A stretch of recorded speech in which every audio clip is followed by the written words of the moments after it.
هو الذي أرسل رسوله بالهدى ودين الحق ليظهره على الدين كله۔ 23 برس کا کام کیا تھا جس کے نتیجے میں کانٹے اور پتھر بھی ہیں، جس کے نتیجے میں قید بھی ہے، جس کے نتیجے میں فاقے بھی ہیں، جس کے نتیجے میں ہجرت بھی ہے، جس کے نتیجے میں لہو لہان ہونا بھی ہے، جس کے نتیجے میں صحابہ کی شہادتیں بھی۔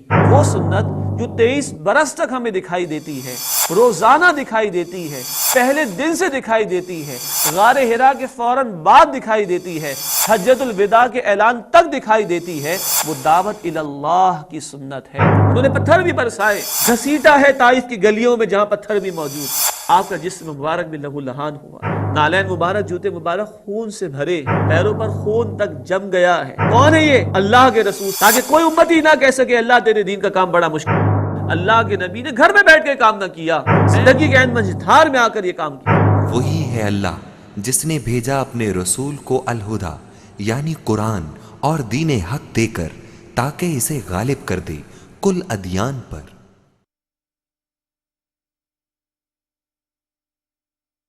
نحمده ونصلي على رسوله الكريم اما بعد فاعوذ بالله من الشيطان الرجيم بسم الله الرحمن الرحيم لقد كان لكم في رسول الله اسوة حسنة صدق الله العظيم اللهم صل وسلم على نبينا محمد رب اشرح لي صدري ويسر لي امري واحلل عقدة من لساني يفقهوا قولي آمین یا رب العالمین۔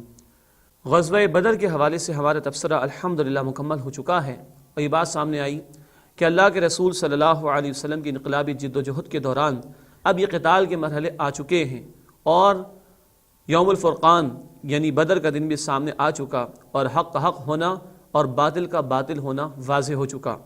اب یہ سلسلہ غزوات کا مزید جاری ہے، اور انقلابی جد و جہد میں قتال کے یہ مراحل ابھی جاری ہیں۔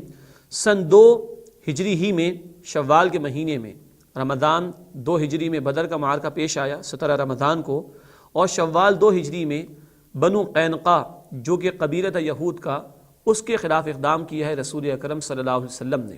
یہ بات عرض کی جا چکی ہے کہ مدینہ منورہ میں 3 قبیلے یہود کے آباد تھے، بنو قینقاع، بنو نذیر اور بنو قریظہ۔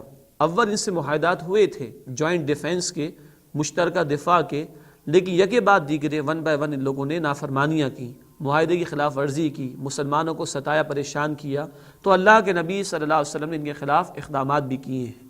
ہمارے آج کل کہا جاتا ہے کہ ہمیں بھی یہود و نصارہ سے معاہدات کر لینے چاہیے۔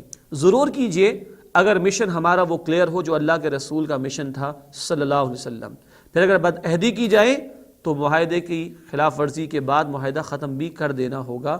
اللہ کے نبی نے جب دیکھا بنو قینقاع کے لوگوں نے مسلمان خواتین کو پریشان کیا اور تنگ کیا، ایک مسلمان بھی ان کے ہاتھوں مارا گیا، تو اللہ کے نبی صلی اللہ علیہ وسلم نے ان کے خلاف اقدام کیا اور ان کو مدینہ سے باہر نکال دیا گیا۔ ہم جانتے ہیں کہ غزوہ بدر میں شدید شکست سے دوچار ہونا پڑا مشرکین مکہ کو، اور ظاہری بات ہے کہ وہ چین سے بیٹھنے والے تو نہ تھے، شدید انتقام کے جذبات ان کے اندر پیدا ہو گئے، اور ان لوگوں نے مسلمانوں کے خلاف انتقامی کارروائیوں کا فیصلہ کیا ہے۔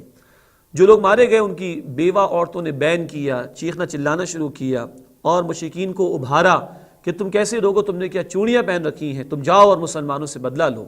یوں مشرکین مکہ نے ایک بہت بڑا لشکر تیار کیا 3000 افراد پر مشتمل، اور ارادہ یہ تھا کہ اب مدینے پر حملہ آور ہوں اور مسلمانوں کی جماعت کو مکمل طور پر برباد کر دیں۔ معاذ اللہ، یہ پوری تیاری کے ساتھ نکلے، انتقامی جذبات کے ساتھ نکلے، ان کی بیویاں بھی ان کے ساتھ تھیں، بیوہ عورتیں بھی ان کے ساتھ تھیں، جو ان کو گا گا کر اشعار پر پڑھ کے ابھارا کرتی تھیں کہ یہ مسلمانوں کے خلاف اقدامات کریں اور کارروائیاں کریں۔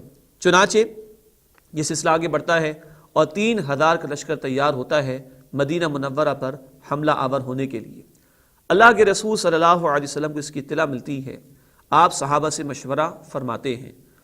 عزیزان گرامی توجہ کیجئے گا، اللہ کے رسول تو اللہ کے رسول ہیں صلی اللہ علیہ وسلم، ان پر تو وحی اللہ کی طرف سے آ رہی ہے، ان کو تو رہنمائی براہ راست اللہ سبحانہ و تعالیٰ دے رہے ہیں، پھر آپ مشورہ کیوں لیتے تھے؟ اس میں بڑی حکمتیں ہیں۔ یہ حکمت بھی ہے کہ اللہ کے رسول کے بعد بھی مسلمانوں کی اجتماعیت قائم ہوگی، مسلمانوں کی جماعت بنے گی، تو اس کا جو بھی امیر ہو، ذمہ دار ہو، وہ مشورہ لے کر لوگوں سے معاملات کو حل کرے۔ اسی طرح مشورے میں بڑی برکت بھی ہوتی ہے، احادیث سے ہمیں معلوم ہوتا ہے۔ پھر یہ کہ جب ساتھیوں سے مشورہ لے کر کوئی فیصلہ کیا جائے گا تو ایک سینس آف پارٹیسپیشن ان کے اندر پیدا ہوگا کہ ہمیں بھی اہمیت دی جاتی ہے، ہمیں بھی ساتھ لے کر چلا جاتا ہے۔ بہرحال اللہ کے رسول صلی اللہ علیہ وسلم مشورہ لے رہے ہیں۔ آپ کی ذاتی رائے یہ تھی کہ مدینہ میں رہا جائے اور یہاں بیٹھ کر دفاع کیا جائے مشرکین مکہ کے اقدام کا۔ عبداللہ بن ابی منافق تھا، چاروں ناچار مسلمان ہو گیا تھا تو اولاً وہ مشرک، لیکن چاروں ناچار وہ مسلمان ہو گیا تھا، لیکن دل میں ایمان موجود نہ تھا۔ اور یہ وہ شخص تھا کہ رسول اکرم صلی اللہ علیہ وسلم کی آمد سے قبل اس کو مدینہ کا بادشاہ بنایا جا رہا تھا، لیکن جب اللہ کے رسول مدینہ منورہ تشریف لے آئے صلی اللہ علیہ وسلم تو آپ مدینہ کے بے تاج بادشاہ بن گئے۔ اس کے دل میں حسد پیدا ہو گیا۔ بہرحال یہ اس جماعت میں جھوٹے منہ شامل تو ہو گیا۔ اللہ کے رسول کی جب یہ رائے سامنے آئی کہ آپ کا یہ ارادہ تھا کہ مدینہ میں رہ کر دفاع کیا جائے، تو اس شخص نے بھی اس رائے سے اتفاق کیا۔ ظاہری بات ہے جان تو اس کو پسند تھی، محبوب تھی، اللہ کی راہ میں جان دینا تو پسند نہ ہوگا، تو اس نے بھی اسی رائے سے اتفاق کیا۔ لیکن بعض جو شیرے نوجوان صحابہ اور چند وہ لوگ جو بدر میں شریک تو ہوئے لیکن شہادت کا جام نوش نہ کر سکے، انہوں نے یہ رائے ظاہر کی کہ یا رسول اللہ صلی اللہ علیہ وسلم، ہمیں مدینہ سے باہر نکل کر مقابلہ کرنا چاہیے۔ جان ہی تو ہے جو سب سے بڑھ کر محبوب ہوتی ہے انسان کو، ہم چاہتے ہیں کہ وہ بھی اللہ سبحانہ و تعالیٰ کے حوالے کر دی جائے۔ چنانچہ اللہ کے رسول صلی اللہ علیہ وسلم نے جب ایسے صحابہ کا جوش اور جذبہ دیکھا تو آپ نے اپنی رائے بدل لی اور آپ نے فیصلہ کیا کہ ہم باہر نکل کر، مدینہ سے باہر نکل کر مشرکین مکہ کا مقابلہ کریں گے۔ اللہ کے رسول اپنے حجرے میں تشریف لے گئے اور ڈبل زرہ پہن کر تشریف لے کر آئے ہیں۔ یہ اظہار تھا کہ کوئی بہت سخت معاملہ ہونے والا ہے۔ بعض دور اندیش اور معاملہ فہمی رکھنے والے صحابہ کو اندازہ ہوا تو انہوں نے عرض کیا یا رسول اللہ صلی اللہ علیہ وسلم، آپ چاہیں تو پہلی رائے پر عمل ہو جائے، ہم مدینہ میں یہ رہیں، لگتا ہے کہ بہت سخت معاملہ ہونے جا رہا ہے۔ بڑی خوبصورت بات اللہ کے رسول نے کہی صلی اللہ علیہ وسلم۔ آپ نے فرمایا کہ کسی نبی کے لیے جائز نہیں، شائن شان نہیں کہ جب وہ ہتھیار سجا لے تو جنگ کیے بغیر اس کو اتار دے۔ جنگ تو شروع ہو چکی ہے، اب بھی ہوگی، احد کے میدان میں بھی ہوگی۔ اللہ کے رسول کا یہ فیصلہ ہوا اور 1000 کا لشکر لے کر آپ صلی اللہ علیہ وسلم احد کے میدان کی طرف رواں دواں ہیں۔ یہاں رک کر یاد کر لیجئے یہ غزوات کس لیے ہیں، یہ ٹکراؤ کس لیے ہے؟ حق اور باطل کا اس لیے کہ حق والے چاہتے ہیں کہ زمین پر الحق، اللہ کی ذات کا نظام نافذ ہو جائے۔ باطل والے کیوں میدان میں آ رہے ہیں؟ وہ چاہتے ہیں کہ ہمارا نظام قائم رہے۔